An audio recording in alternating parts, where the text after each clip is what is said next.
اسلام آباد high court نے توشہ خانہ کیس میں چیئرمین پی ٹی آئی کی سزا معطلی کی درخواست پر فیصلہ محفوظ کر لیا۔ فیصلہ آج صبح 11 بجے سنایا جائے گا۔ دوران سماعت عدالت نے وکیل الیکشن کمیشن کی دلائل کے لیے مزید مہلت کی استدعا مسترد کر دی۔ دیکھتے ہیں اسلام آباد سے یہ رپورٹ۔ توشہ خانہ کیس میں چیئرمین پی ٹی آئی کی سزا معطلی کی درخواست پر فیصلہ محفوظ۔ اسلام آباد ہائی کورٹ 11 بجے فیصلہ سنائے گی۔ ڈویژنل بینچ کے روبرو دلائل دیتے ہوئے الیکشن کمیشن کے وکیل امجد پرویز نے راہل گاندھی مقدمے سمیت مختلف کیسز کے حوالے دیے۔ کہا کہ حکومت کو نوٹس کیے بغیر اپیل پر کارروائی نہیں کی جا سکتی۔ نیب مقدمات میں نیب کے اپنے پروسیکیوٹر موجود ہوتے ہیں۔ 50 سالوں میں کمپلینٹ آج تک کسی مجسٹریٹ کے پاس نہیں گئی۔ مجسٹریٹ صرف اپنے دائرہ اختیار کی کمپلینٹ پر ہی آرڈر جاری کر سکتا ہے۔ چیف جسٹس نے کہا کہ آپ یہ کہہ رہے ہیں کہ کمپلینٹ فائل کرنے میں کوئی کوتاہی ہے بھی تو اس کا اثر ٹرائل پر نہیں پڑے گا۔ چیف جسٹس عامر فاروق نے کہا کہ الیکشن کمیشن نے فیصلے میں کہا کہ دفتر جو بھی ضروری ہو کرے۔ الیکشن کمیشن نے سیکٹری کو تو ہدایات جاری نہیں کی، وہ کیوں کمپلین کرے؟ وکیل الیکشن کمیشن بولے الیکشن کمیشن کے تمام ممبران نے اپنے فیصلے میں متفقہ طور پر اجازت دی۔ چیف جسٹس نے ریمارکس دیے کہ الیکشن کمیشن اگر سیکٹری الیکشن کمیشن کو ڈائریکشن دیتا تو بات الگ تھی، یہاں سیکٹری کی بجائے آفس کو یہ ہدایات دی گئیں۔ عدالت نے پوچھا کہ اگر الیکشن کمیشن نے منظوری دی ہے تو کیا آپ نے بطور شواہد یہ ریکارڈ پیش کیا؟ امجد پرویز بولے کہ ٹرائل کورٹ میں یہ ریکارڈ پیش کرنے کی ضرورت نہیں تھی۔ چیف جسٹس نے پوچھا کہ اب مزید کس نقطے پر دلائل باقی ہیں؟ وکیل بولے آج دلائل مکمل ہونا ممکن نہیں، جس پر چیف جسٹس نے کہا کہ نہیں دلائل آج ہی مکمل کریں گے۔ آفیشل سیکرٹ ایکٹ عدالت نے سائفر کیس میں رہنما P T I Shah Mahmood Qureshi کے جسمانی ریمانڈ میں 2 روز کی توسیع کر دی۔ عدالت نے اپنے ریمارکس میں کہا کہ کیس میں پیش رفت نہ ہوئی تو مزید جسمانی ریمانڈ نہیں دیا جائے گا۔ پی ٹی آئی رہنما شاہ محمود قریشی کو 3 روزہ جسمانی ریمانڈ مکمل ہونے پر سائفر کیس میں آفیشل سیکرٹ ایکٹ عدالت میں پیش کیا گیا۔ ان کیمرہ سماعت کے بعد عدالت نے شاہ محمود قریشی کو مزید 2 روز کے لیے جسمانی ریمانڈ پر ایف آئی اے کے حوالے کر دیا۔ عدالت نے اپنے ریمارکس میں کہا کہ کیس میں پیش رفت نہ ہوئی تو مزید جسمانی ریمانڈ نہیں دیا جائے گا۔ ایف آئی اے سائفر کیس میں شاہ محمود قریشی سے تحقیقات کر رہی ہے۔ Vice chairman P T I نے 26 اگست کو اسلام آباد ہائی کورٹ میں سائفر کیس میں جسمانی ریمانڈ کے خلاف درخواست دائر کی تھی۔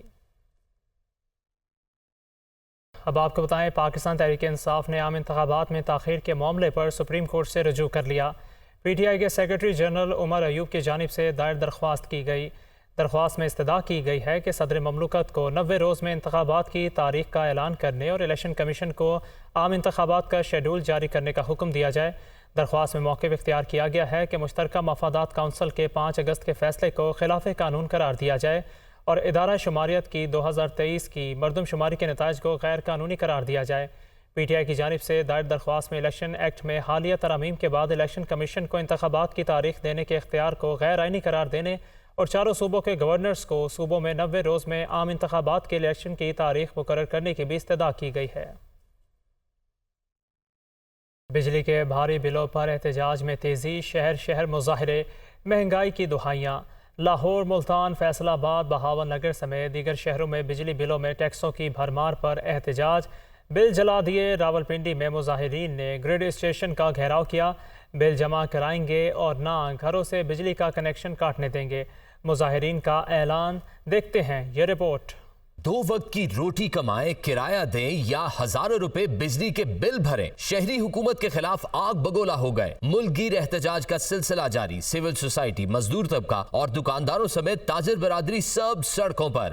شہر احتجاج اور ریلیاں نکالی گئیں۔ لوگوں نے بجلی کے بل جلا دیے۔ لاہور، ملتان، فیصل آباد، پشاور، بہاولپور، شیخوپورہ اور مردان سمیت دیگر شہروں میں احتجاج کے دوران بجلی کے بلوں میں اضافہ نامنظور کے نعرے۔ جہانیہ میں 10,000 بل ادائیگی کے بعد گھر میں فاقوں کے باعث 4 بچوں کی ماں نے خودکشی کر لی۔ متوفیہ کے شوہر قاسم نے بتایا کہ بل ادائیگی کے بعد گھر میں راشن کے لیے پیسے نہ تھے، بچے 2 روز سے بھوکے تھے۔ بل گھر کی اشیاء فروخت اور قرض لے کر ادا کیا۔ بیوی بھوکے بچوں کی وجہ سے پریشان تھی، کام پر گیا تو اس نے زہریلی گولیاں کھا لی۔ ملتان میں بجلی کے اوور بلنگ پر لوگوں کا گھنٹہ گھر چوک میں احتجاج، خواتین بھی شامل۔ بجلی کے بلوں کو آگ لگا دی۔ حیدرآباد میں تاجروں نے احتجاجاً دکانیں بند کر دی۔ موٹر وے M4 پر گوجرا انٹرچینج کے قریب احتجاج کیا۔ بہاول نگر، چشتیاں اور فقیروالا میں شہریوں نے بجلی بل جمع کرانے سے انکار کر دیا۔ مالاکنڈ، کندیاں، دینا، سوابی، چیچاوتنی، پنڈ دادن خان، دنیا پور، پنڈی بھٹیاں اور وہاڑی میں بھی احتجاجی مظاہرے کیے گئے۔